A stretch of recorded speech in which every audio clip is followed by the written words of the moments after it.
Welcome back, YouTube. Today we are going to discuss the business of music, but specifically marketing. We're going to look at a few artists who are doing a great job of marketing music and themselves over the past few months. We're going to discuss an artist that has an unlimited budget, and we'll discuss an artist that has no budget at all. And we're going to talk about how those things work and how they are able to reach their audience to perpetuate and propel their music to all of us out there.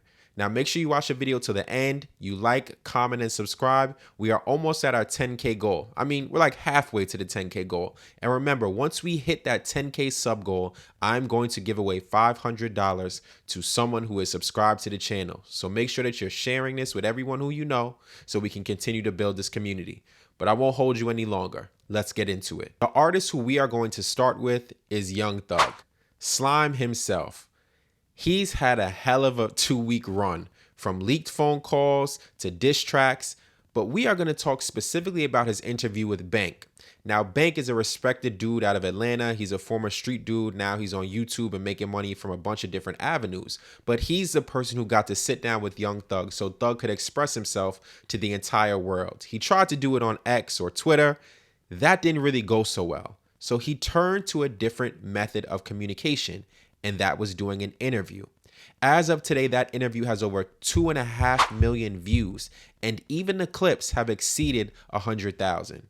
I'm going to talk to you about why this interview worked so well. The first reason why this worked is all publicity is good publicity. With that many views, even if you say you don't like Young Thug after this or after everything that's happened, you're still tuning in to watch him. And those clicks and those eyeballs are dollar signs. Not for the person who's interviewing him, but eventually it will trickle back to Young Thug, whether it's through merch or whether it's through music. Him getting on here and expressing himself showed people a different side of him as well. How many interviews can you think of that we can name that Young Thug did that made a splash like this? He had one with $1 million worth of game that was great, but after that, I can't remember ever hearing him talk this much outside of the music. This was a great way to shift the narrative. Another reason why this was good is because you can't beat the internet. The moment he decided to get out there and try to fight a narrative through a series of tweets, he lost. But if you can't beat them, join them. Get on this interview and express yourself, because maybe the internet will laugh with you or laugh at you. And I think this interview accomplished both.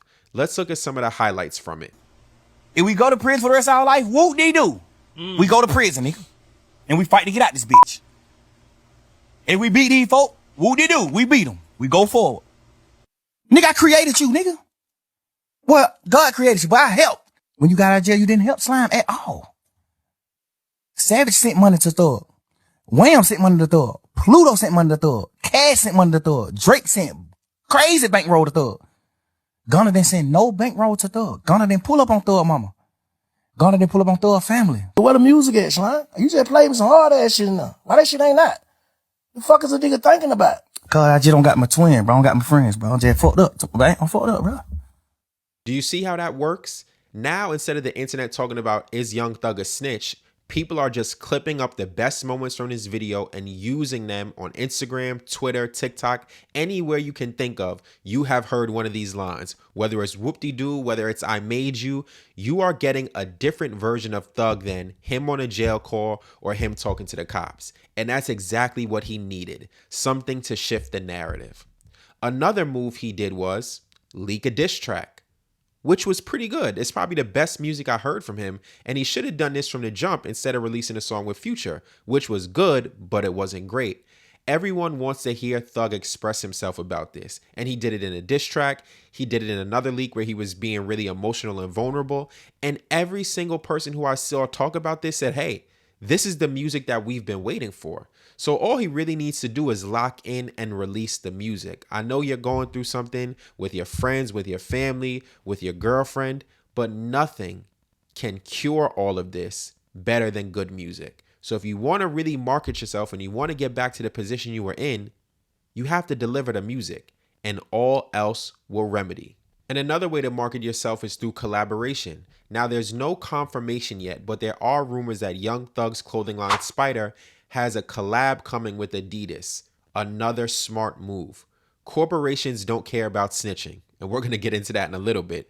Corporations don't care. So if that's the allegation or if that's what people are applying to his name, so what?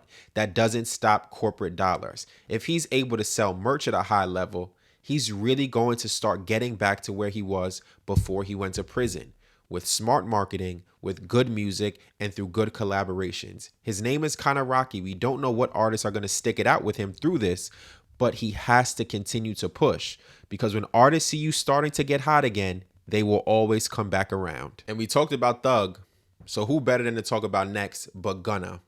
Gunna, to me, has had the best rebrand of the past 2 years, and he has truly marketed himself based on who he is as a person and who he became since his prison release.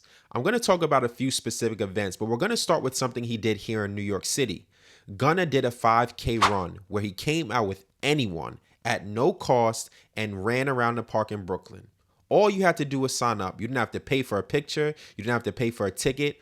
All you had to do was invest your time into your health and wellness. And that has truly become Gunna's brand. He stayed quiet. Not an interview, not a direct diss track, not a tweet, not an Instagram post.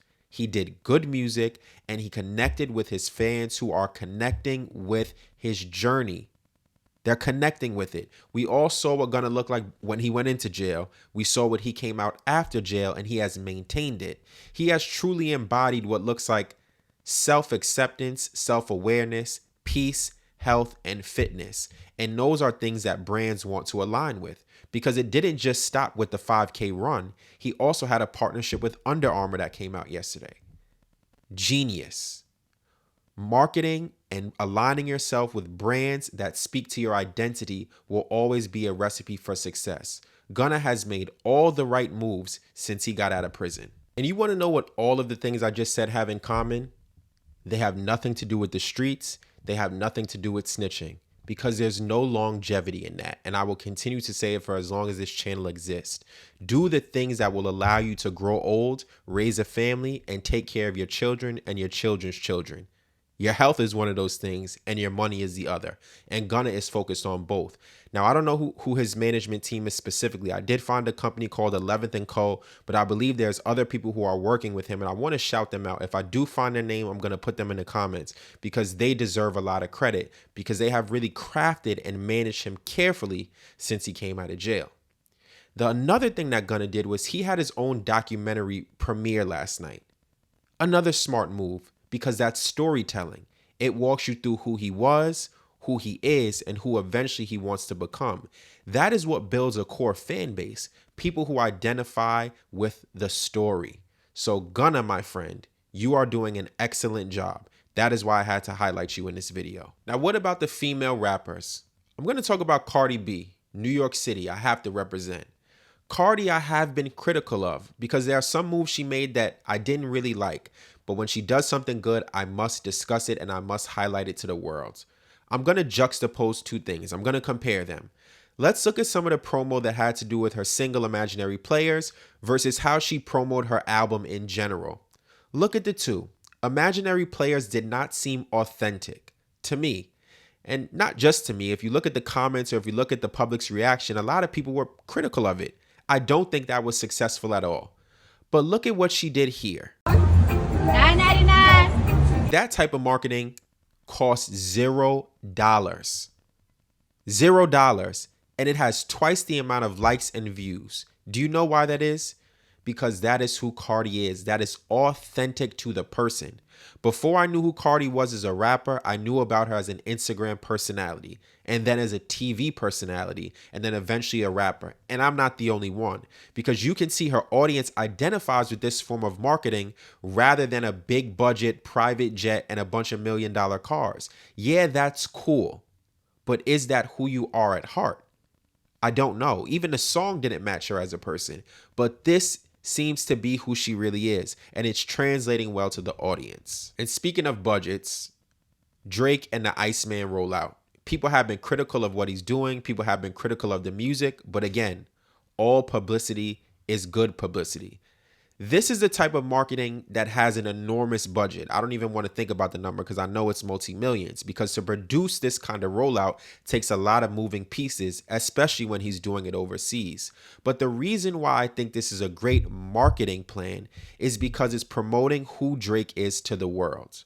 From the interview with Bobby Altoff, where I think he was being genuine and being his true self, to the Iceman rollout, where he's collaborating with other artists to bring their light into the projects and allow their audience to identify with him, to the cryptic message and Easter eggs that he's bringing his fans along with. It's a journey for us all. Think about all the content creators who cover the things Drake has done over the past 6 months.